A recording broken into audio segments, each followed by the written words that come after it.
கிடைச்சிச்சு. 1947ஆம் ஆண்டு சுதந்திரம் கிடைச்சிச்சுன்றாங்க.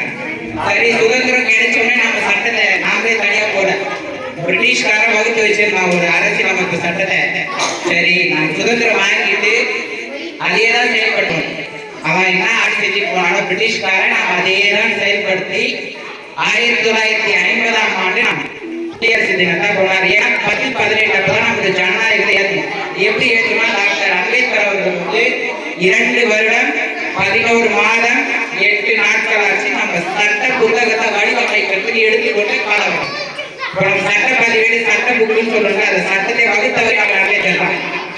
அதுக்கு எத்தனை நாள் எடுத்துக்காருன்னா 2 வருடம் 11 மாதம் 8 நாட்கள். இத்தனை நாள் அவர் யோசிச்சு இந்த தப்பு பண்ணா இந்த சட்டம், இது பண்ணா இது நியாயம் சொல்லி வகுத்து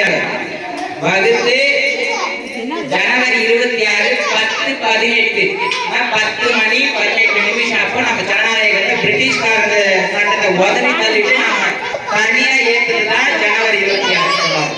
மக்களால் மக்களுக்காக மக்களே ஆட்சி செய்கின்ற ஆட்சியை உருவாக்கியது மக்களாட்சி சொல்றது. அதை நிலைநிறுத்தும் நாளாக நாம் ஜனவரி 26 குடியரசு தினமா கொண்டாடுவோம். இப்போ இல்லைன்னா அவன் ஏற்றுக்கிற அதோட தான் மறந்துட்டு இருப்போம். இப்போ நம்ம ஒவ்வொரு வருஷமே நாம இதை கொண்டாடும் போது ஒவ்வொரு வருஷம் பழங்காலத்துல இப்படி செஞ்சுட்டு இருக்காங்க. இப்போ ஜனவரி 26 போட்டு நம்ம மீட்டிங் போடுறதுனாலதான் உங்களுக்கு தெரியுது, எனக்கே இப்பதான் தெரியுது. அது மட்டும் இல்லாம இல்லைன்னா மறந்துட்டு இருப்போம். அவங்க ஏதோ பண்ணிட்டு போயிட்டாங்க, நாம ஏதோ பண்ணலாம். ஆனாதான் வருஷம் கொண்டாடணும், மறக்கக்கூடாது. இப்ப பிறக்கிற குழந்தையும் இந்த ஞாபகம் வச்சுக்கிறதுக்காக வருடம் கொண்டாடும். அது மட்டும் இல்லாம நம்ம முன்னாள் வார்டு நம்பர் லோகாம்மாள் அவர்கள் இதுவரை 63 விருது வாங்கிக்கிறாங்க. யாருன்னா தெரியுமா? சும்மா ஊர்ல போறாங்க வராங்க செய்யறாங்க பாட்டு பாடுறாங்க தெரியும். 63 விருது வாங்கிக்கிறாங்க. அதுல மிக மிக முக்கியமான விருது கலைமாமணி விருது. சரி, குடியரசுத் தலைவர் யார் தெரியுமா? யாருக்காவது தெரியுமா?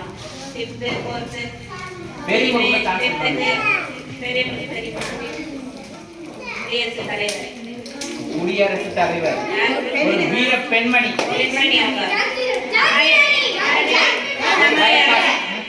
அவங்க சுதந்திரத்துக்காக போராடி இறந்தவங்களா? அவங்க கிடையாது. யாருமா? திரௌபதி ஞாபகம்